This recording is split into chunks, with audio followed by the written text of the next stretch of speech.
Le renforcement du pouvoir royal sous les Capétiens. En 987, Louis V, dit Louis le Feignant, est victime d'une chute de cheval, ce qui va engendrer l'avènement d'une nouvelle dynastie. C'est la fin des Carolingiens. Les grands seigneurs féodaux élisent alors Hugues Capet, ce qui confirme qu'ils sont bien les véritables détenteurs du pouvoir. Ils font et défont les rois. Hugues Capet leur paraît suffisamment faible pour qu'il ne soit pas un danger pour eux. Hugues est aussi le choix de l'Église qui souhaite changer de dynastie. À son avènement, le domaine royal est une toute petite partie du royaume et la majorité des fiefs appartiennent aux grands seigneurs. Conscient de sa faiblesse, Hugues Capet fait sacrer roi son fils Robert le Pieux. Cela permet de contourner l'élection royale et protège ainsi la dynastie. On passe d'une royauté élective, le roi est élu par les grands seigneurs, à une royauté héréditaire, le roi hérite de son trône. De plus, Hugues instaure le principe de la primogéniture. Lors de la succession, la priorité est donnée à l'aîné des enfants du roi. Enfin, Hugues Capet rend également obligatoire le serment de fidélité à la couronne. Autrement dit, les grands seigneurs doivent rendre hommage au roi de France. D'année en année, les Capétiens se réapproprient le royaume. Philippe II, dit Philippe Auguste, renforce le pouvoir royal. D'abord, il renforce les finances du royaume en récupérant les taxes locales et seigneuriales. Ensuite, il centralise le pouvoir en faisant de Paris sa capitale administrative. Enfin, il organise une véritable justice itinérante avec les premiers baillis, qui sont de véritables fonctionnaires d'État qui représentent l'autorité royale dans tout le royaume. Il réussit progressivement à rallier à sa cause les grands seigneurs français et à les diriger contre un ennemi unique, l'Angleterre. Sous son règne, le domaine royal s'agrandit.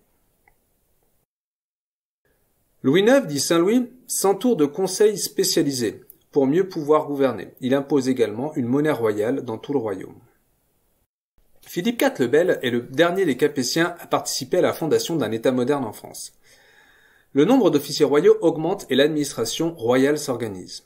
Autour du roi, on retrouve trois conseils. Le Grand Conseil, qui s'occupe des affaires politiques, le Parlement, qui s'occupe de la justice, et enfin la Chambre des comptes, qui s'occupe des finances.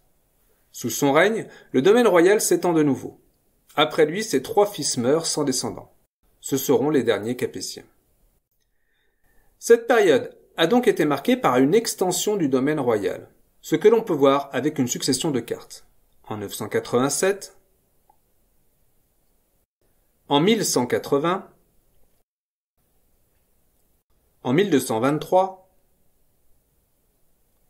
en 1270, en 1314. En 1328, les seigneurs français choisissent Philippe de Valois pour succéder à Charles IV. C'est la naissance de la dynastie capétienne des Valois. Mais le roi d'Angleterre, petit-fils de Philippe le Bel, revendique la couronne. La guerre de Cent Ans commence alors. Elle durera de 1337 à 1453. Après la victoire anglaise d'Azincourt en 1415, l'Angleterre occupe le nord de la France. Charles VII, réfugié dans le sud du royaume, finit par rejoindre Reims avec l'aide de Jeanne d'Arc. Avec ce sacre, il apparaît comme le vrai roi de France. Charles VII fait alors la reconquête progressive du territoire. Lors de cette période, les impôts, la taille, c'est-à-dire l'impôt sur le revenu, la gabelle, l'impôt sur le sel et les aides, qui portent sur le commerce, deviennent permanents, et Charles VII forme la première armée permanente et salariée. Après sa mort, Louis XI s'empare d'une partie du territoire détenu jusqu'ici par le très puissant duc de Bourgogne, contribuant ainsi à étendre de nouveau le domaine royal. Cette période est donc beaucoup plus heurtée, ce que montre cette série de cartes, où l'on voit le domaine royal s'étendre et se réduire en fonction des années. En 1328, en 1453, en 1461 et enfin en 1483.